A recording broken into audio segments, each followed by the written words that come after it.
আর যেটা বদকার, ওর কাছে আসমান হতে একদল ফেরেশতা আসবে যাদের গায়ে থাকবে গন্ধযুক্ত পোশাক, যাদের চেহারা হবে রুক্ষ বিভৎস, হাতের মধ্যে খসখসা একটা কাপড় নিয়ে হাজির হয়ে যাবে। আয়েশা বলবে, ওই পাপিষ্ঠ ব্যক্তির রূহ আল্লাহর গজবের দিকে ধাবিত হয়। বলেন তো ওর জন্য কি সুসংবাদ আছে নাকি? ও তো টের পাইছে আমার অবস্থা খারাপ, জান্নাতের সুসংবাদ বে রূহ যাওয়ার জন্য তৈয়ার। আর যখন ওকে বলবে আযাবের দিকে ধাবিত হওয়ার, রূহ দেহ থেকে বের হতে চাইবে না, দেহের মধ্যে ছড়াছড়ি করবে, হাত পা ছিটাছিটি করবে, চোখগুলা উল্টে যাবে, জিহ্বাটা বের হয়ে যাবে, গোমড়ানি শুরু হয়ে যাবে, এমন চিৎকার করবে মানুষেরা ভয় পেয়ে যাবে। এবার ওই ব্যক্তির রূহ তো দেহ থেকে বের হবে না, ওই ফেরেশতারা রুক্ষতার সাথে তার দেহ থেকে জোর করে রূহটাকে টেনে বের করবে। নবীজি আবার বলেন, যেমন করে নাকি গরম শিকের মধ্য থেকে গোশত টান দিয়ে বের করা হয়, অনুরূপ ভাবে তার দেহ থেকে রূহটাকে বের করা হবে। এবার ওর রূহটা কাপড়ে পেঁচায়া উপরের দিকে নিয়ে রওনা হবে। প্রথম আসমানের ফেরেশতারা বলবে, কার রূহ? বলবে অমকের রূহ। বলে না, এই লোকটা দুনিয়ার মধ্যে পাপিষ্ঠ ছিল, ওর জন্য আসমানের দরজা খোলার কোনো অনুমতি নাই। কোন জালেম যখন মারা যায়, আল্লাহ তাআলা বলেন, ফামা বাকাত আলাইহিমুস সামাউ ওয়াল আরদ, জালেমের মৃত্যুতে আসমানও কাঁদে না, জমিনও কাঁদে না। এই আয়াতের ব্যাখ্যা তাফসীর ইবনে কাসির, আনাস রাদিয়াল্লাহু তাআলা আনহু হতে বর্ণিত, নবীজি বলেন, মুমিনের মৃত্যুতে আসমানও কান্না করে, জমিনও কান্না করে। আসমান কান্না করে, জমিন কান্না করে, আহারে এই লোকটা তো আমার উপর দিয়ে চলতো, আমার উপর দিয়ে হেঁটে হেঁটে মসজিদে যাইতো, আমার উপর দিয়ে এসে চলাচল করতো, দুনিয়া থেকে চলে গেল, আর আমার উপর দিয়ে চলবে না, এই দুঃখে কান্না করে। আসমানের দরজা আছে প্রতিটা মানুষের দুইটা করে, একটা দিয়ে আমল যায় আর একটা দিয়ে রিজিক আসে। আমলের দরজা কান্না করে, আহারে লোকটা মারা গেল, আর আমার মধ্য দিয়ে তার নেক আমল আসবে না। রিজিকের দরজা কান্না করে, আমার মধ্য দিয়ে আর রিজিক তার জন্য যাবে না। কিন্তু জালেম মরলে এরা কাঁদেও না, আফসোস করে না। এবার আল্লাহ তাআলার পক্ষ থেকে ঘোষণা আসবে, ওর নামটা সিজ্জিনের মধ্যে অন্তর্ভুক্ত করে দাও। এবার তার কবরের মধ্যে 3 প্রশ্ন করা হবে, মান রাব্বুকুম মা দীনুক মা হাদার রাজুলুল্লাযী বুইসা ফীকুম আও আন-নাবিয়্যু। পরে 3 প্রশ্ন করবে, তোমার রব কে? বলবে লা আদরি। দিন কি? বলবে লা আদরি। ইনি কে? বলবে চিনি না। আল্লাহর পক্ষ থেকে ঘোষণা আসবে, কাযাবা আবদি কাযাবা আবদি ফাফরিশুহু মিনান নার ওয়ালবিসুহু মিনান নার ওয়াফতাহু লাহু বাবান ইলান নার। জাহান্নাম থেকে আগুনের পোশাক এনে একে পরায় দাও, জাহান্নাম থেকে আগুনের বিছানা এনে তার কবরে বিছায় দাও, এবং তার কবরের মধ্যে জাহান্নামের সাথে একটা দরজা খুলে দাও। নবীজি বলেন, তার কবরকে এত সংকীর্ণ করে দেওয়া হবে, 2 পাশের মাটি এমন ভাবে চাপ দিবে, এক পাজরের হাড় অপর পাজরে ঢুকে যাবে। এত কষ্ট সে দেখতে পাবে, একজন কুৎসিত লোক তার দিকে আসতেছে, তার আগমন তার জন্য আরো বেশি কষ্টের কারণ হবে। সে বলবে, তুমি কে? বলবে, তুমি কি আমাকে চিনতে পারো নাই?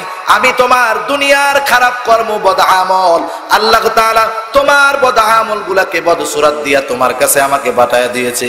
তুমি যতই আমাকে ঘৃণা করো না কেন, তুমি জাহান্নামে যাওয়ার আগ পর্যন্ত আমি বদ আমল তোমার থেকে আলাদা হব না। আল্লাহ তাআলা বলেন, নবী আপনি বলে দেন, নিশ্চয়ই মউত যার থেকে তোমরা পলায়ন করো, অবশ্যই সেই মৃত্যুর সাথে তোমাদের মোলাকাত হবেই হবে। আল্লাহ তাআলার কাছে তোমাদেরকে পৌঁছায় দেওয়া হবে, তোমাদের আমল কেমন ছিল দুনিয়ার মধ্যে সেই আমল সম্পর্কে তোমাদের জানানো হবে। তাহলে মৃত্যু থেকে পালানো যায় না, মৃত্যু থেকে কোনো প্রোটেক্ট গ্রহণ করা যায় না। যেমন আমরা শীতের সময় চিন্তা করি, আমার ঘরের দরজা জানালা সুন্দরভাবে আটকায় রাখবো, যাতে করে ঘরে বাতাস না ঢোকে, শীত না ঢোকে, ঠান্ডা না ঢোকে। আবার গরমের সময় সুন্দর মতো এসির মধ্যে থেকে দরজা জানালা গ্লাস দিয়ে আটকায় লাগায় দেই, বাইরের বাতাস জানি ভেতরে না ঢুকতে পারে।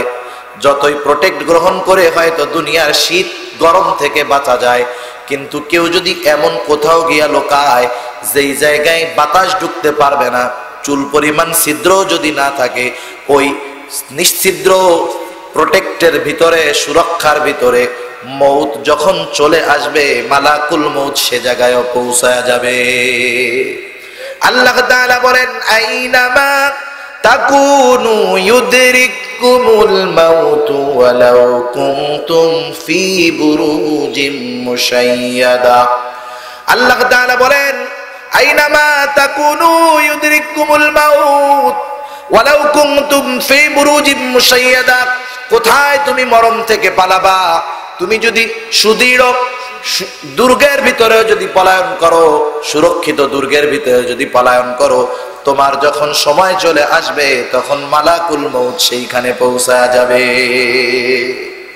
মরণ থেকে যতই পালাও মরণ তোমায় লইবে ঘিরি, যদিও পালাও আকাশ পানে সেথায় তুমি লাগিয়ে সিঁড়ি। পালানোর উপায় আছে? নাস্তিক আল্লাহকে অস্বীকার করে। নাস্তিক কি বলে? যে স্রষ্টা বলতে কিছুই নাই। নাউজুবিল্লাহ। স্রষ্টার ব্যাপারে কেউ সন্দেহ পোষণ করে, সংশয়বাদী। দুনিয়াতে গ্রুপ দুইটা, একটা হলো নাস্তিক, একটা হলো সংশয়বাদী। আমাদের মাননীয় ডক্টর জাফরুল্লাহ উনি সংশয়বাদী। উনি কি বলেন তো? সংশয়বাদী। উনি কোরআনের কিছু বিশ্বাস করে, কিছু বিশ্বাস করে না।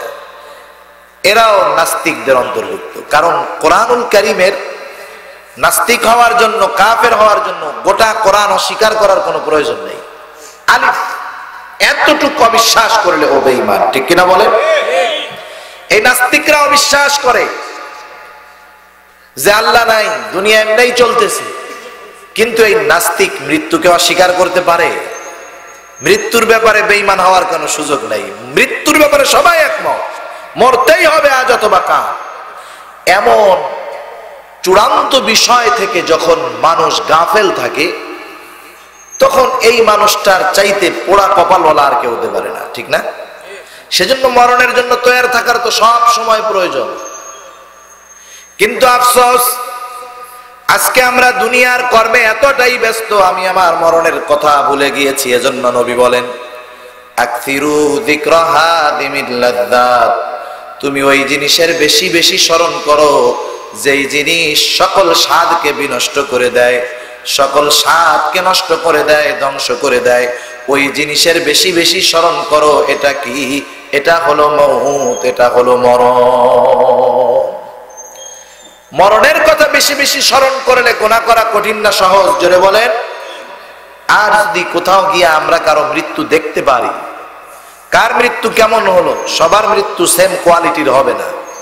কারো মৃত্যু হবে সুন্দর, আগেই বলেছি, যার আমল সুন্দর তার মৃত্যু সুন্দর, যার আমল খারাপ তার মৃত্যু খারাপ।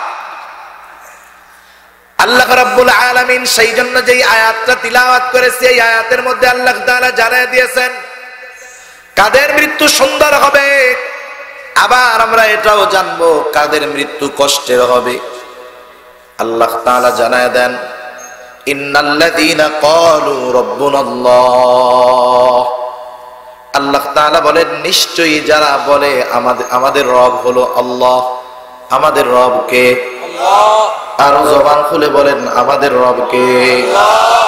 আমাদের রব হলো আল্লাহ। আমি মুখ দিয়ে এই কথা বলার সাথে সাথে শুধু মুখ দিয়া বলেছি এই বিষয়টা খেয়াল রাখলেই হবে না। আমাদের রব যে আল্লাহ, এটা অন্তরের মধ্যে যথাযথভাবে জবানের সাথে সাথে অন্তরের মধ্যেও বসায়া দিতে হবে। শুধু তাই নয়, মুখে স্বীকার করলাম, অন্তরে বিশ্বাস করলাম, আমার কর্মের দ্বারাও এটাকে প্রমাণ করতে হবে যে আল্লাহ তাআলা আমার রব। প্রমাণ করতে হবে না? নাহলে তো কাজ হবে না। মনে করেন বিভিন্ন দলের লোক তো থাকে বাংলাদেশে। পরিচিত রাজনৈতিক দল হলো দুইটা। কয়টা? দুইটা। একজন বলে যে আমি হলাম আওয়ামী লীগের লোক, কিন্তু স্লোগানের সময় কি দেয়? বাংলাদেশ জিন্দাবাদ। বলেন তো ওর দল আর স্লোগান ঠিক আছে নাকি? দল আর স্লোগান ঠিক আছে? মুখে একটা, কামে আর একটা, বলে আর একটা। যখন আমি বলবো আল্লাহ আমার রব, এই বিশ্বাস আমার অন্তরের মধ্যে দৃঢ় চিত্তে ধারণ করার সাথে সাথে রবের সব আদেশ নিষেধ মানতে হবে। আমাকে প্রমাণ করতে হবে যে আমার রব আল্লাহ। এই জন্য যত বাধা আসুক না কেন, আমি আমার রবের আদেশ নিষেধ থেকে দূরে সরে চলে যাব না। কোন মানুষ যখন রবের পরিপূর্ণ আদেশ মানতে যাবে, পদে পদে তার উপরে বিপদ আসবে, বাধা আসবে, কষ্ট আসবে। কারণ দ্বীনের উপরে, ইসলামের উপরে পরিপূর্ণভাবে যারাই চলতে চায় তাদের পারিবারিক ভাবেও বিপদ আসে, রাজনৈতিক ভাবেও বিপদ আসে, সামাজিক ভাবেও বিপদ আসতে পারে। আসে না? এক পরিবারে সবগুলা বদ্দিন, একজন দিনদার। ওই দিনদার লোকটা জানে যে ওই বদ্দিন পরিবারে দ্বীনের উপরে টিকে থাকা তার জন্য কত কষ্টের, ঠিক কিনা বলে? একা দিনদার পরিবারের সবাই বদ্দিনই, ওই পরিবারে টিকে থাকা কষ্টের। ভাই বোনদের কথা শুনতে হয়, আত্মীয় স্বজনের কথা শুনতে হয়। ভাইয়েরা বলে তুই কি জঙ্গি হয়ে গেলি নাকি, এই বয়সে দাঁড়িয়ে রাখছিস, বুড়া হয়ে গেলি, চাচা হয়ে গেলি। কত রকমের কথা, কত রকমের বাধা আসে কি আসে না বলে? সামাজিক ভাবে কত বাধা, কত বিপদ আসে সমাজের মধ্যে। সবাই একদিকে, আপনি যদি আর একদিকে চলেন আপনার অনেক বাধা আসবে। সমাজে সবাই একসাথে গুনাহ করতেছে, আপনি যদি গুনাহটা না করেন আপনার উপরে চাপ আসবে, ঠিক না? এরকম সামাজিক ভাবে অনেক গুনাহ আমরা করি, যেই মানুষগুলা ওই সামাজিক গুনার সাথে যুক্ত না হয় তাদেরকে আমরা খারাপ মনে করি, তাদের বিপক্ষে চলে যাই, তাদের সাথে সম্পর্ক খারাপ হয়ে যায়। রাজনৈতিক দিক দিয়ে যদি আপনি কোরআন সুন্নাহর আলোকে থাকতে চান, রাজনৈতিক ভাবে আপনার উপরে বিপদ আসবে, বাধা আসবে। জাতীয়ভাবে যদি কোরআনের পক্ষে থাকতে চান, অনেক সময় জাতীয় বিপদ আমার আপনার উপরে আসতে পারে। সেই জন্য আল্লাহ জানায় দেয়, ও আমার গোলাম, আমাকে শুধু আমাকে এই কথা বললে হবে না যে আমাদের রব আল্লাহ। আল্লাহকে রব বলার পর হাজারো বিপদ আপদ আসতে পারে, কিন্তু সাবধান, যত বিপদ আপদ আসুক না কেন সব বিপদ আপদের উপরে ইস্তেকামতের উপরে থাকতে হবে। বিপদ আসবে, ভেঙে পড়া যাবে না, আল্লাহ তাআলার রুবুবিয়্যতকে অস্বীকার করা যাবে না। বরং জীবন চলে যায় যদি যাক, আল্লাহ রব এই কথা যেমন মুখে স্বীকার করেছো, অন্তরে এবং কর্মে সেটার প্রমাণ দিতে হবে। তুমি যদি এটা করতে পারো তোমার লাভটা কি হবে? কথা বুঝেন নাই? আমরা আল্লাহর জন্য এমন ত্যাগ করব, লাভ কি? আপনাদের কষ্ট হইতেছে? একটু অনুরোধ করি, একটু আগে আগে বসে, একটু জিকিরের সাথে সাথে একটু আগে আসেন। লা ইলাহা ইল্লাল্লাহ। আওয়াজটা জাকারিয়া, আওয়াজটা প্রথমে সুন্দর হলো, পরে এরকম হয়ে গেল, কারণ চলে গেছে। আচ্ছা আচ্ছা, আগে আগে আসেন, অল্প একটু ছাড়েন। লা ইলাহা ইল্লাল্লাহ। সিনি সিনি দেন। লা ইলাহা ইল্লাল্লাহ। লা ইলাহা ইল্লাল্লাহু মুহাম্মাদুর রাসূলুল্লাহ সাল্লাল্লাহু আলাইহি ওয়াসাল্লাম।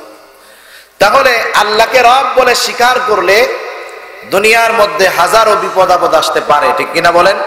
এটা আসবে, স্বাভাবিক। কথার প্রসঙ্গে আসলো তাই বলি, এখন যদি কেউ একেবারে বিয়ানীবাজারের পয়েন্টে দাঁড়িয়ে সুন্দর মতো একটা বক্তব্য দেয়, আমার নেতা হলো জিয়াউর রহমান, আমার দল হলো বিএনপি, কার কি আছে আমাকে কও, কার সাহস আছে আমার গায়ে হাত দে, আস্থা থাকবে নাকি? কিন্তু এরপরেও যদি মায়ের দৌড় খাইয়াও ঠিক থাকে, মিডিয়ার হেডলাইন হয়ে যায়, দেখবেন আগামীতে বিএনপি ওরে নমিনেশন দিয়ে দিবে, ঠিক কিনা বলেন? তাহলে পিডানি খাওয়ার প্রতিদান কি পাইল? সারা দেশে পপুলার হয়ে গেল, ইলেকশনে এমপি হওয়ার সুযোগ পেয়ে গেল, ঠিক কিনা বলেন? দুনিয়ার একটা দলের জন্য ত্যাগ স্বীকার করে এমন সম্মান, আর আল্লাহর জন্য বান্দা ত্যাগ স্বীকার করবে, আল্লাহ বান্দাকে সম্মানিত করবেন না, এটা হতেই পারে না, ঠিক কিনা বলেন? আল্লাহ তাআলা কখনো জালেম, ফিতনা ফাসাদ সৃষ্টিকারী আর মুত্তাকি পরহেজগার বান্দাকে কশ্চিন কালেও সমান বানায় দিবেন না। হয়তো দুনিয়ায় আমরা দেখতে পাই এরকম যে তারা দ্বীনের উপরে থাকে, তাদের কষ্ট, দ্বীনের উপরে আছে, এদের বিপদ, কিন্তু এই বিপদ সাময়িক, কারণ দুনিয়ার জিন্দেগিটাই সাময়িক, ঠিক কিনা বলেন? আল্লাহ তাআলা বলেন, আম্নাজালুল্লাযীনা আমানু ওয়া আমিলুস সালিহাতি কাল মুফসিদিনা ফিল আরদ আমনাজালুল মুত্তাকিনা কাল ফুজ্জার।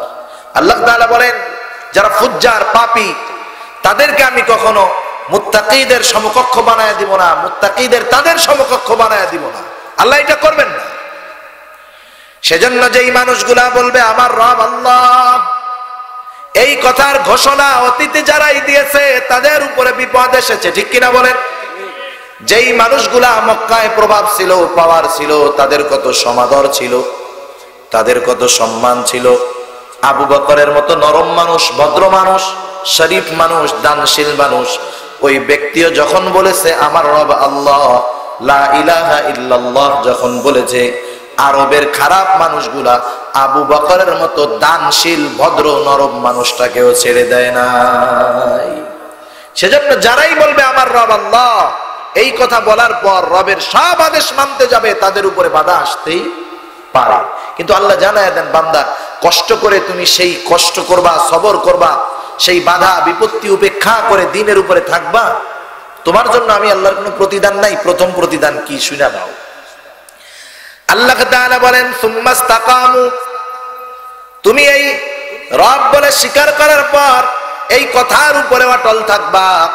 এই অবস্থায় যেই মানুষগুলা আল্লাহ তাআলাকে রব বলে স্বীকার করে, তার সব আদেশ নিষেধের উপরে অটল থাকে, এই মানুষগুলা জীবনের অন্তিম মুহূর্তে যখন পৌঁছিয়ে যায়, দাড়িগুলো পেকে যায়, চুলগুলা পেকে যায়, দাঁতগুলা পড়ে যায়, চামড়াগুলো ঘুষিয়ে যায়, 70-80 বছর বয়স, এখন এই মানুষগুলাকে যদি জিজ্ঞাসা করা হয়, দাদা, চাচা, বাবা, জীবনের অন্তিম মুহূর্তে আপনি চলে আসলেন, সারাটা জীবন আল্লাহর গোলামি করলেন, দুনিয়ার শেষ মুহূর্তের দিকে আপনি চলে আসছেন, এই বয়সে আপনার মনের মধ্যে শেষ তামান্নাটা কি? যেই মানুষগুলা মুত্তাকি, পরহেজগার, খোদা ভীরু, ওই মানুষগুলা বলে এখন আর দুনিয়ায় কিছু চাওয়ার নাই, এখন একটাই আল্লাহর কাছে চাওয়া, আল্লাহ তাআলা জানি ঈমানের সাথে মরণটা দেয়। কারণ একজন মানুষের সারা জিন্দেগীর আমলগুলা সুন্দর, কিন্তু মৃত্যু সুন্দর হয় নাই। মৃত্যু সুন্দর হলো ঈমানের সাথে মৃত্যু, কথা বুঝতেছেন তো? তার মৃত্যুটা ঈমানের সাথে হয় নাই। বলেন তো, সারা জিন্দেগীর ভালো আমলগুলার কোনো দাম আছে? কোনো দাম হবে? কোনো দাম নাই। একটা মানুষ 70 বছর বাঁচছে, 69 বছর গুনাহ করছে, কিন্তু মরার আগে তাওবা নসিব হয়েছে, আল্লাহর পথে ফিরে আসছে, মৃত্যু সুন্দর হয়েছে, ঈমানের উপরে হয়েছে, এই লোকটা সফল, ঠিক কিনা বলেন? সেই জন্য মুমিন বান্দা যারা দিন সম্পর্কে জানে, তাদের মনের ভিতরে সব সময় তামান্না, আল্লাহ আপনি আমাকে ঈমানের উপরে মৃত্যু দেন, ঈমানের উপরে মৃত্যু দেন। কারণ দুনিয়ার মধ্যে বেঁচে থাকা অবস্থায় সবচাইতে বড় সফলতা, সবচাইতে বড় পুরস্কার হলো ঈমানের সাথে মওত। শয়তান কোনদিন আমাদেরকে সফল হিসাবে দেখতে চায় না। মুমিনের ভয় তো এই জায়গায়, কারণ শয়তান সারা জিন্দেগি ধোঁকা দিয়েছে, তাকে আল্লাহর পথ থেকে বিচ্যুত করতে পারে নাই। কিন্তু মরণের সময় শয়তান তো একা আসবে না, শয়তান তার সমুদায় বাহিনী নিয়ে তাদের সামনে আসবে। শয়তান তাকে বিভিন্ন প্রকারে ধোঁকা দেওয়ার চেষ্টা করবে, বেঈমান বানানোর অপচেষ্টা করবে। ইমানদারের মনের মধ্যে ওই ভয়টা কাজ করে, না জানি তখন শয়তানের ধোঁকায় পড়ে যায় কিনা। এই জন্য আল্লাহর কাছে তামান্না করে, আল্লাহ ঈমানের সাথে মৃত্যু দিয়েন, ঈমানের সাথে মৃত্যু দিয়েন। আল্লাহ তাআলা জানায় দেন, ও আমার গোলাম, সারা জিন্দেগি তুমি আমার গোলামি করলা, জীবনের অন্তিম মুহূর্তে আমি আল্লাহ তোমার সাহায্যকারী হব না, তোমাকে সাহায্য করব না, এটা হতে পারে না। দুনিয়ায় যারা সরকারি চাকরি করে, সরকারি চাকরি করার পরে নির্দিষ্ট একটা মেয়াদ আছে, 62 বছর বয়স, সরকারি চাকরি শেষ। একটা মানুষ 40টা বছর সরকারের গোলামি করে কাটাইছে, চাকরি করে কাটাইছে। 62 বছর বয়স মানে হলো এক্সপায়ার ডেট। সরকার ওর কাছ থেকে যা নেওয়ার সব নিয়ে নিয়েছে, ওর মেধা, ওর শ্রম, ওর বুদ্ধি সবকিছু নেওয়া হয়ে গেছে সরকারের। সরকার এত কিছুর দ্বারা উপকৃত হলো, শেষ বয়সে যদি এই লোকটারে ওই অবস্থায় ছেড়ে দেয়, এমনি তো প্রতি মাসে বেতন দিত, ভিন্ন জিনিস। যখন ওই 62 বছর বয়সে তাকে যদি এমনিতেই ছেড়ে দেয়, বাকি জিন্দেগি চলা তার জন্য কষ্টের, ঠিক কিনা বলেন? কারণ ওই লোকটারে কেউ চাকরিতে নিবে না, কেউ ব্যবসায় নিবে না। সরকার ওরে খাটায় খাটায়, পুলিশ আর্মি ওকে রুক্ষ বানায় ফেলছে, ওর সাথে মানুষের কালচারের মিলবে না। এই জন্য দেখবেন যারা ডিফেন্সে চাকরি করিয়া যখন অবসর নেয়, সাধারণ মানুষের সাথে এর চলে না, খালি গেঞ্জাম লাগে, ঠিক কিনা বলেন? সরকার সেই জন্য ওই লোকগুলারে বলে 62 বছর বয়স পর্যন্ত আমার গোলামি করলি, আমার চাকরি করলি, তোর সব কিছু আমি নিলাম, তোর সব মেধা, তোর পরিশ্রম সব আমার জন্য ব্যয় করলি। 62 বছর বয়স তোর, এখন তোর দৈহিক শক্তি নাই, মানসিক শক্তি নাই, তোর কোনো মেধা নাই, জ্ঞান নাই। এখন যদি আমি তোকে আমার এখান থেকে বের করে দেই, তুই অবহেলার শিকার হয়ে যাবি। কিন্তু না, আমি তোকে এমন কিছু করব না, বরং আমি তোকে এমন কিছু পরিমাণ সম্পদ এখান থেকে দিয়ে তোকে আমি বাড়ি পাঠায় দিব। তাই তুই যদি মৃত্যু পর্যন্ত বসে বসেও খাস, তোর সম্পদ শেষ হবে না। ঠিক না? বেতন পাইতে 30,000, চাকরি শেষ করে নগদ পাইছে 1 কোটি টাকা। সারা জিন্দেগি চাকরি করে 1 কোটি পায় নাই, চাকরি ছাড়ার সাথে সাথে 1 কোটি পেয়ে গেছে। সরকার ওরে ঠগায় নাই, কিন্তু ও যদি সরকারের নীতি না মেনে নিজের মন যা চাইতো তা করতো, সরকারের আদেশের অবাধ্য হতো, চাকরি থেকে আউট করা হতো, পেনশন মেনশন কিছুই তাকে দেওয়া হতো না। ঠিক কিনা বলেন? দেখেন, দুনিয়ার মানুষ গোলামি করার কারণে জীবনের অন্তিম মুহূর্তে যখন সে একজন অকেজ লোক হয়ে গেছে, দুনিয়ার সরকার তাকে বেশ কিছু অর্থ দিয়ে চলার ব্যবস্থা করে দিল, তার টেনশন থাকে না। বরং সরকারি চাকরি যারা করে ওরা খালি তসবিহ গুনে কোন দিন চাকরি শেষ হবে আর একসাথে এতগুলা টাকা পাবো। ঠিক না?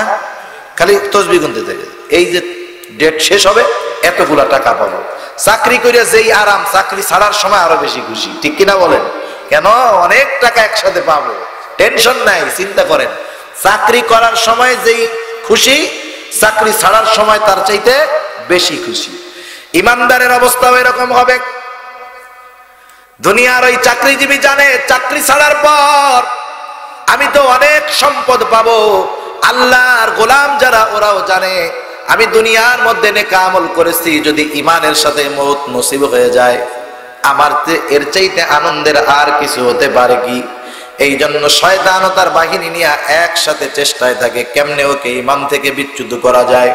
আল্লাহ তাআলা জানায় দেন, ও আমার গোলাম, এই 60 বছর 70 বছর যথাযথভাবে আমার গোলামি করলা, এই মুহূর্তে শয়তান তার বাহিনী নিয়ে তোমাকে বেঈমান বানায় দিবে। আমি আল্লাহ শয়তানকে এই সুযোগ তো দিবই না, বরং তুমি শুনে নাও তোমার জন্য কি ব্যবস্থাপনা থাকবে। তুমি যখন দুনিয়ায় থেকে চলে যাওয়ার অন্তিম মুহূর্ত হাজির হবে, শয়তান যদিও তার বাহিনী নিয়ে তোমার কাছে আসবে, তোমার চিন্তা নাই। তাতানাজ্জালু আলাইহিমুল মালাইকা, আমি আল্লাহ ওই সমস্ত মানুষের জন্য যারা বলে আমাদের রব আল্লাহ, আল্লাহর সব আদেশ মানে, ইস্তেকামতের উপরে থাকে, ওই মানুষগুলার মৃত্যুর সময় তাদের কাছে ফেরেশতার বাহিনী আমি আল্লাহ পাঠায়া দিব। আল্লাহর বাহিনী চলে আসবে ওই মৃত্যু পথযাত্রী আল্লাহর গোলামের কাছে। শয়তানের বাহিনীও আছে, ফেরেশতার বাহিনীও আছে। এবার ফেরেশতার বাহিনী আইসা, ওই আল্লাহর বান্দা তো পেরেশানি, টেনশন, চিন্তার মধ্যে আছে, কি জানি অবস্থা আমার হবে। এইবার ওই ফেরেশতারা আইসা বলবে আল্লাহর বান্দা, আল্লাহ তাখাফু ওয়া লা তাহজানু, তুমি ভয়ও পেও না, চিন্তাও করো না, তোমার কোনো পেরেশানি নাই, তোমার কোনো চিন্তা নাই। ওর চিন্তা জানি পরিপূর্ণ রূপে নির্মূল হয়ে যায়। এই জন্য কি জান্নাতের সুসংবাদ জানায় দিবে, ওয়াবাশিরু বিল জান্নাহ। ওই খাঁটি আল্লাহর গোলাম দুনিয়ায় থাকা অবস্থায় আল্লাহর পক্ষ থেকে ফেরেশতাদের মাধ্যমে জান্নাতের সুসংবাদ পেয়ে যাবে। যেই মুহূর্তে ফেরেশতা আসবে ওটা নিশ্চিত তার মৃত্যুর সময়, ফিরে যাওয়ার আর কোনো সুযোগ নাই, নির্ধারিত সময় তার উপস্থিত। মৃত্যুর যন্ত্রণা আছে না নাই? মৃত্যুর যন্ত্রণা তো সবার হবে, সবার হয়েছে, সবার হবে। একই ব্যথা দুইজনের হয়, একজন টের পায় আর একজন টের পায় না, হয় না এরকম? একজন টের পায় না কারণ কি? যখন সে মৃত্যুর যন্ত্রণার চাইতেও এমন কিছু জিনিসের খবর পায়, দেখে অথবা শোনে, তখন মৃত্যুর যন্ত্রণার অনুভব তার মধ্যে আসে না। যেমন হযরত ইউসুফ আলাইহিস সালাম, যখন ইউসুফ আলাইহিস সালাতু ওয়াস সালাম, জুলাইখা মিশরের খাদ্যমন্ত্রীর স্ত্রী ইউসুফ আলাইহিস সালামের প্রেমে পাগল হয়ে গেছে। ইউসুফ আলাইহিস সালাম যদিও নবী, তখন তো কেউ জানে না উনি নবী, তখন উনি একজন গোলাম, ঘরের চাকরের মতো। চাকরের প্রেমে মনিব পাগল হয়ে গেছে, তাও মনিবকে মিশরের খাদ্যমন্ত্রীর স্ত্রী। যখন মিশরের মধ্যে ছড়ায় গেছে যে ঘটনায় ইউসুফ আর জুলাইখার কথা, উচ্চ বংশের মহিলারা সি সি শুরু করছে, হায় রে মিশরের খাদ্যমন্ত্রীর স্ত্রী আমাকে ইজ্জত শেষ করে দিচ্ছে, সম্মানিত মানুষ, সে একজন গোলামের প্রেমে হাবুডুবু খাইছে তো ইজ্জত শেষ। শহরের সব মহিলাদের কানা ঘুষাই ওইটা, টক অফ দ্য টাউন, শহরের কথাই ওইটা। করছে কি, হইল কি? এখন তো নয় ফেসবুকে পোস্ট দিয়া দিল, মিডিয়ায় দিয়া দিল, ওই জামানায় কি এই সিস্টেম ছিল? ছিল না। জুলাইখা এবার চিন্তা করলো এদেরকে বিষয়টা বোঝানোর দরকার, কেন আমি খাদ্যমন্ত্রীর স্ত্রী হয়েও ইউসুফের প্রেমে পাগল। সব শহরের মহিলাদেরকে তাদেরকে দাওয়াত দেওয়া হলো খাদ্যমন্ত্রীর বাড়িতে। প্রত্যেকের হাতের মধ্যে দেওয়া হলো একটা করে ফল আর একটা করে ছুরি। তাদেরকে বলা হলো যখন তোমাদেরকে আদেশ করা হবে তখন তোমরা তোমাদের হাতের ফলগুলা ছুরি দিয়া কাটবা।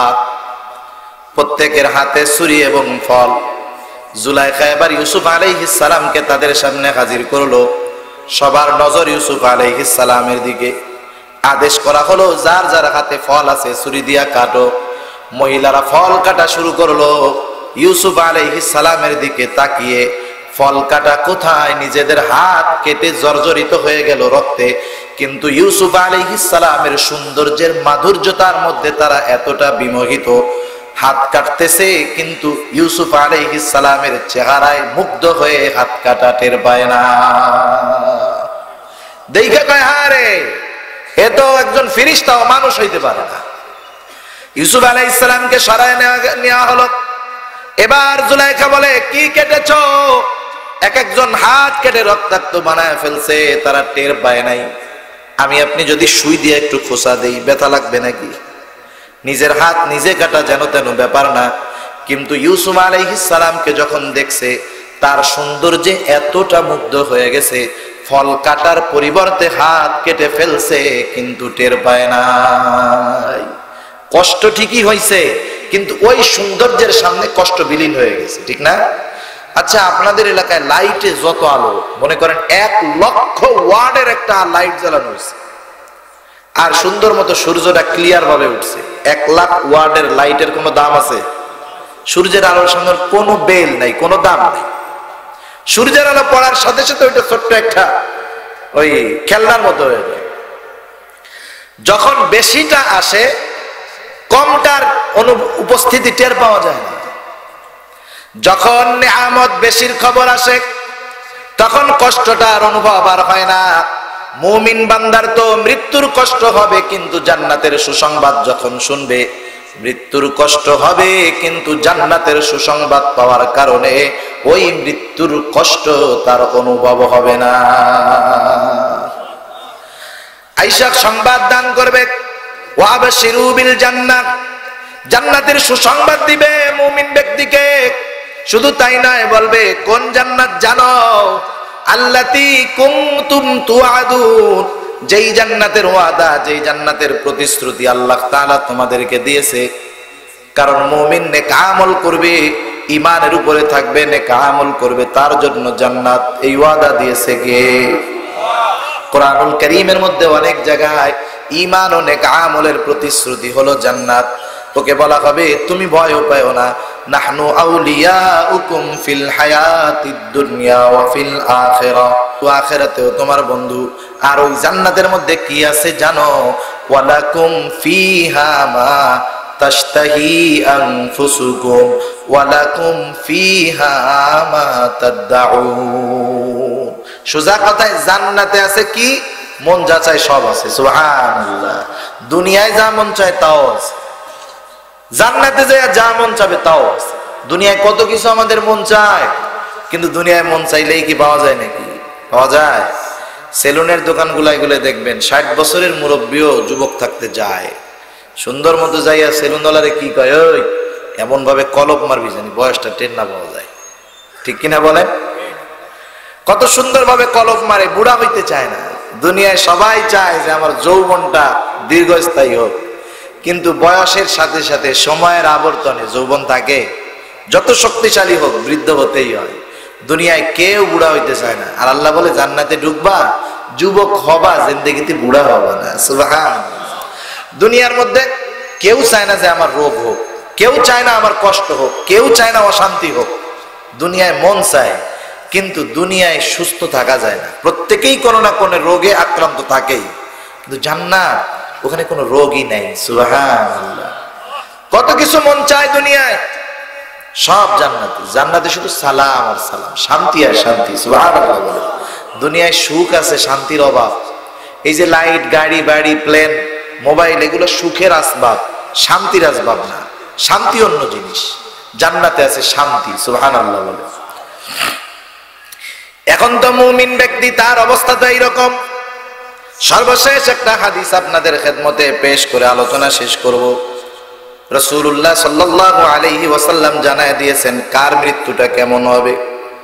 যার আমল সুন্দর তার মৃত্যু তো সুন্দর হবে, তার কবর সুন্দর হবে, তার হাসর সুন্দর হবে, হিসাব নিকাশ সহজ হবে, পুলসিরাত পার হওয়া সহজ হবে, জান্নাতে যাওয়া সহজ হবে। কিন্তু যেই মানুষগুলা বদকার, মৃত্যুর সময় তার অবস্থা কি হবে, নেককারের অবস্থা কি হবে? রাসূলুল্লাহ সাল্লাল্লাহু আলাইহি ওয়াসাল্লাম বলেন, যখন কারো মৃত্যুর সময় নির্ধারিত হয়ে যায়, মুসনাদে আহমদের লম্বা হাদিস, আসমান হতে যদি লোকটা নেককার হয়, সুদর্শন একদল মৃত্যুর ফেরেশতা সুসজ্জিত হয়ে হাতের মধ্যে নরম সুঘ্রাণময় কাপড় নিয়ে ওই ব্যক্তির কাছে উপস্থিত হয়ে যায়। ওই রহমতের ফেরেশতাও আছে, মৃত্যুর ফেরেশতারাও হাজির। ওই সময় যখন তাকে জান্নাতের সুসংবাদ দেওয়া হয়, এইবার ওই লোকটা তো জান্নাতের সুসংবাদ পাওয়ার পরে জান্নাতের আশায় বিভোর। এই মুহূর্তে মৃত্যুর ফেরেশতারা ওই নেককার বান্দার কাছে আইসা বলে, ও আল্লাহর পছন্দের বান্দার রূহ, ও আল্লাহর খাঁটি গোলামের রূহ, আল্লাহর রহমতের দিকে ধাবিত হও। এই কথাটা যখন বলে, মুমিন ব্যক্তির রূহ কারো ঘামের মাধ্যমে, কারো গালের শ্বাসের মাধ্যমে, নাকের শ্বাসের মাধ্যমে আস্তে করে ওই রূহটা ফেরেশতাদের, ওই মৃত্যুর ফেরেশতাদের ওই নরম সুঘ্রাণময় কাপড়ের মধ্যে চলে যায়। নবীজি বলেন, যখন কেউ পাত্র থেকে গ্লাসে পানি ডালে, আস্তে আস্তে কত সুন্দরভাবে ডালে, ঠিক না? এই বোতল পানি যখন ডালবে, কেউ কি এরকম ডালবে? ধৈরা এরকম দিবে নাকি? এরকম দিবে? দিবে না। এভাবে ধরবে, সুন্দরভাবে দিয়া দেখেন, এইভাবে আস্তে আস্তে দিবে, যাতে করে কি না হয়, পানিটা পড়া না যায়, যাতে করে গ্লাসের বাইরে পানি না যায়, আদরের সাথে ডালবে, ঠিক না? নবীজি বলেন, ওই রকম সুন্দরভাবে মুমিন ব্যক্তির রূহ ফেরেশতাদের ওই কাপড়ের মধ্যে চলে যায়। এবার ওই সুঘ্রাণময় কাপড়টারে পেঁচাইয়া আসমানের দিকে রওনা হয়ে যায়। প্রতিটা আসমানের দরজা আছে, দরজার মধ্যে প্রহরী হিসাবে ফেরেশতারা আছে। ফেরেশতারা জিজ্ঞাসা করে, এইটা কারো? এবার ওইরা বলে, এটা হলো দুনিয়ার অমকের ছেলে, অমকের রূহ। ফেরেশতারা বলে, হ্যাঁ হ্যাঁ, লোকটা দুনিয়ায় বড় ভালো ছিল, তার জন্য আসমানের দরজা খোলার অনুমতি আছে। আসমানের দরজা খুলে দেওয়া হয়, এক এক করে 7টি আসমানের দরজা তার জন্য খুলে যায়।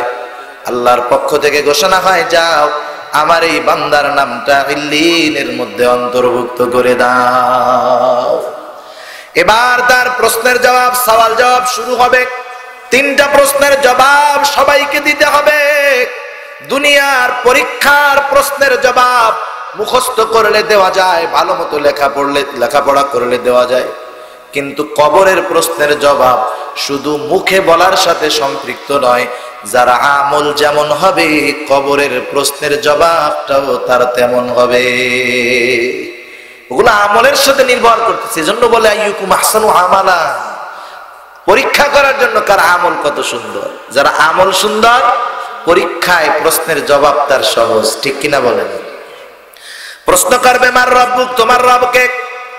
সারা জীবন রবের বিরোধিতা করছে, জবাব দিতে পারবে? পারবে না। কিন্তু নেককার বান্দা তো সারা জীবন রবের গোলামি করছে। যেই মনিবের গোলামি করছে, সেই মনিবকে চিনতে তার দেরি হবে না, সাথে সাথে বলবে আমার রব আল্লাহ। দ্বিতীয় প্রশ্ন করা হবে, তোমার দিন কি, কোন পদ্ধতিতে তুমি জীবন ব্যবস্থা পরিচালিত করেছো। লোকটা তো সারা জিন্দেগি ইসলামের উপরে নিজেকে চালিয়েছে। ইসলাম শুধু নিজের জন্য নয়, ইসলাম ব্যক্তিগত জীবনে আছে, পারিবারিক জীবনে আছে, সামাজিক জীবনে আছে, রাজনৈতিক জীবনে আছে, অর্থনৈতিক জীবনে আছে। ইসলাম তো পূর্ণাঙ্গ জীবন ব্যবস্থা। একটা মানুষ দুনিয়ায় আসার আগ থেকে নিয়ে মরা পর্যন্ত গোটা জিন্দেগি ইসলামের নির্দেশনা আছে না নাই? প্রত্যেকটা পদে পদে মানুষ কিভাবে চলবে ইসলাম সে আমাদেরকে জানায় দিয়েছে। এখন যেই লোকটা পরিপূর্ণ ইসলামের মধ্যে ছিল, কিছু ছিল কিছু ছিল না এমনটা না। কারণ অনেক মানুষ আছে ব্যক্তিগত জীবনে ইসলাম আছে, পারিবারিক জীবনে ইসলাম নাই, আছে না? নিজের দাড়ি আছে, লম্বা জামা আছে, 5 ওয়াক্ত নামাজ পড়ে, তাহাজ্জুদ পড়ে, কিন্তু মেয়েটা সপ্তাহে 2-3 দিন বিয়ানি বাজার বেপরদায় মার্কেট করতে যায়, আছে না এরকম লোক? বহুত আছে, সব জায়গায় আছে। ছেলেটা নামাজ পড়ে না, দুনিয়ার যত গুনার কাজ করে বেড়ায়, এমন লোক আছে না নাই? স্বামী একেবারে খাঁটি আল্লাহর ওলি, স্ত্রীর অবস্থা ঠিক তার বিপরীত, আছে না নাই? লোকটা হয়তো ব্যক্তিগত জীবনে ইসলাম আনতে পেরেছে, পারিবারিক জীবনে পারে নাই।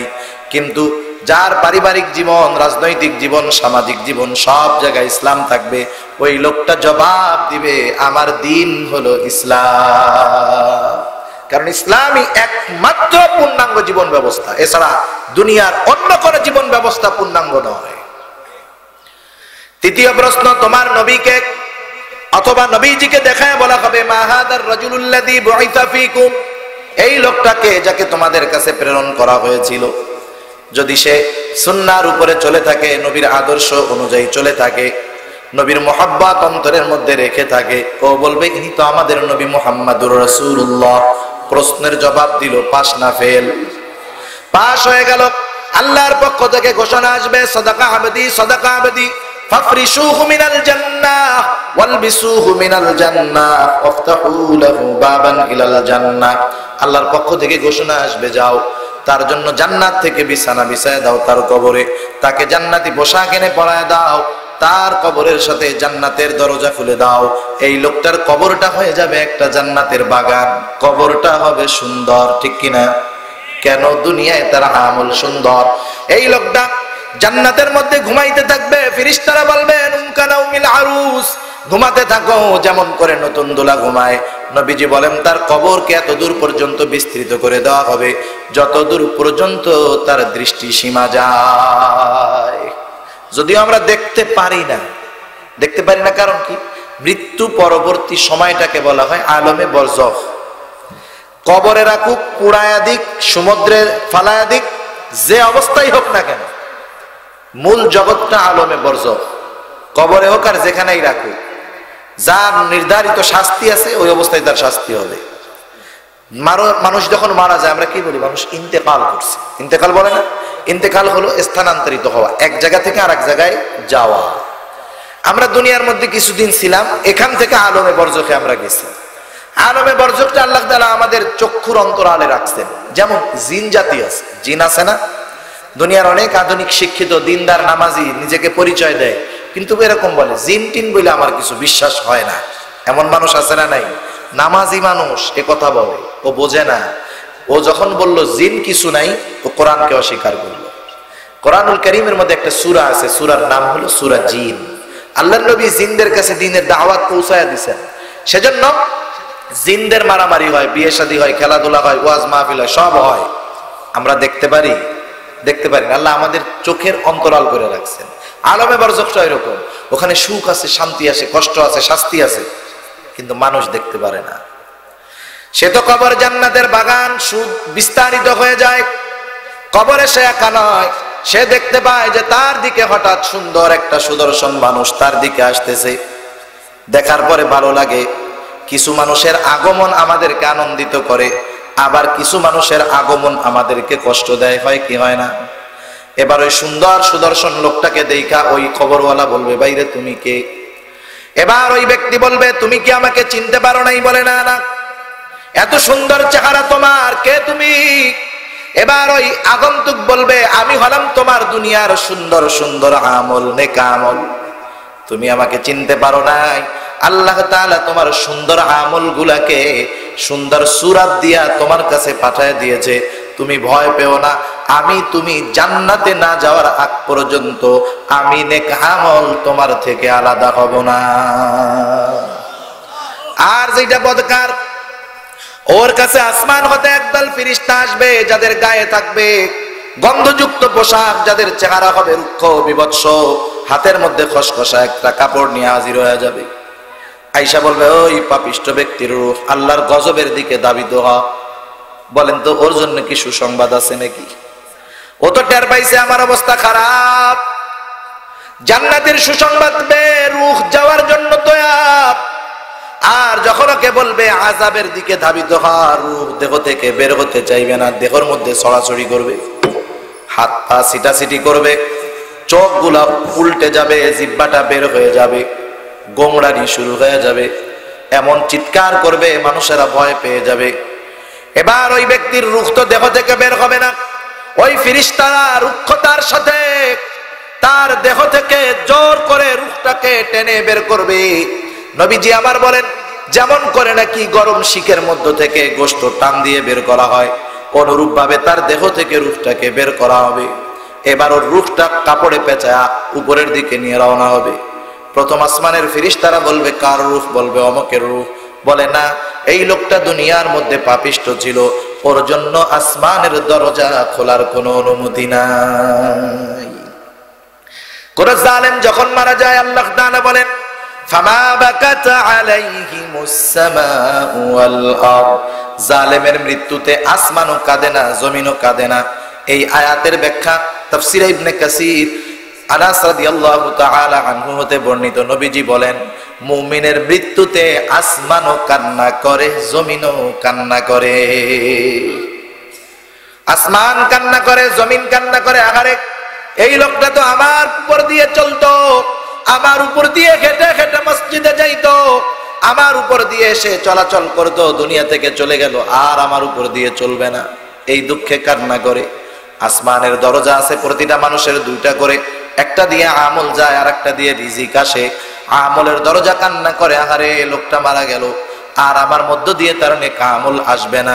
রিজিকের দরজা কান্না করে, আমার মধ্য দিয়ে আর রিজিক তার জন্য যাবে না। কিন্তু জালেম মরলে এরা কাঁদেও না, আফসোস করে না। এবার আল্লাহ তাআলার পক্ষ থেকে ঘোষণা আসবে, ওর নামটা সিজ্জিনের মধ্যে অন্তর্ভুক্ত করে দাও। এবার তার কবরের মধ্যে 3 প্রশ্ন করা হবে, মান রাব্বুকুম মান দীনুকুম মা হাযার রাজুলুল্লাযী বুইসা ফীকুম আও আন-নাবিয়্যু। পরে 3 প্রশ্ন করবে, তোমার রব কে? বলবে লা আদরি। দিন কি? বলবে লা আদরি। ইনি কে? বলবে চিনি না। আল্লাহর পক্ষ থেকে ঘোষণা আসবে, কাযাবা আবদি কাযাবা আবদি ফাফরিশুহু মিনান নার ওয়ালবিসুহু মিনান নার ওয়াফতাহু লাহু বাবান ইলান নার। জাহান্নাম থেকে আগুনের পোশাক এনে একে পরায় দাও, জাহান্নাম থেকে আগুনের বিছানা এনে তার কবরে বিছায় দাও, এবং তার কবরের মধ্যে জাহান্নামের সাথে একটা দরজা খুলে দাও। নবীজি বলেন, তার কবরকে এত সংকীর্ণ করে দেওয়া হবে, 2 পাশের মাটি এমন ভাবে চাপ দিবে, এক পাজরের হাড় অপর পাজরে ঢুকে যাবে। এত কষ্ট সে দেখতে পাবে। একজন কুৎসিত লোক তার দিকে আসতেছে, তার আগমন তার জন্য আরো বেশি কষ্টের কারণ হবে। সে বলবে, তুমি কে? বলবে, তুমি কি আমাকে চিনতে পারো নাই? আমি তোমার দুনিয়ার খারাপ কর্ম, বদ আমল, আল্লাহ তাআলা তোমার বদ আমল গুলাকে বদসুরাত দিয়া তোমার কাছে আমাকে পাঠায়া দিয়েছে। তুমি যতই আমাকে ঘৃণা করো না কেন, তুমি জাহান্নামে যাওয়ার আগ পর্যন্ত আমি বদ আমল তোমার থেকে আলাদা হব না।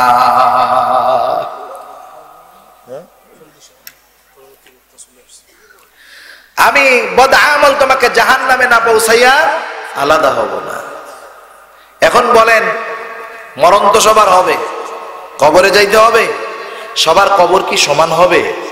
কারো কবর হবে জান্নাতের বাগান, কারো কবর হবে জাহান্নামের একটা গর্ত, কারো কবর হবে সুন্দর, কারো কবর হবে কষ্টের জায়গা। আমরা সবাই চাই না যে আমাদের কবর সুন্দর হোক। তাহলে বেশি বেশি মরণের কথা স্মরণ করার দরকার, আমল গুলাকে সুন্দর করার দরকার। এই আখিরাতমুখী করে। আর শয়তান মানুষকে দুনিয়ার চাকচিক্য দেখায় মৃত্যুকে ভোলাতে চায়, জাহান্নামের পথে নিয়ে যায়। সেজন্য আল্লাহ তাআলা আমাদের সবাইকে মৃত্যুর স্মরণ বেশি বেশি করার তৌফিক দান করুন। সবাই বলি আমিন।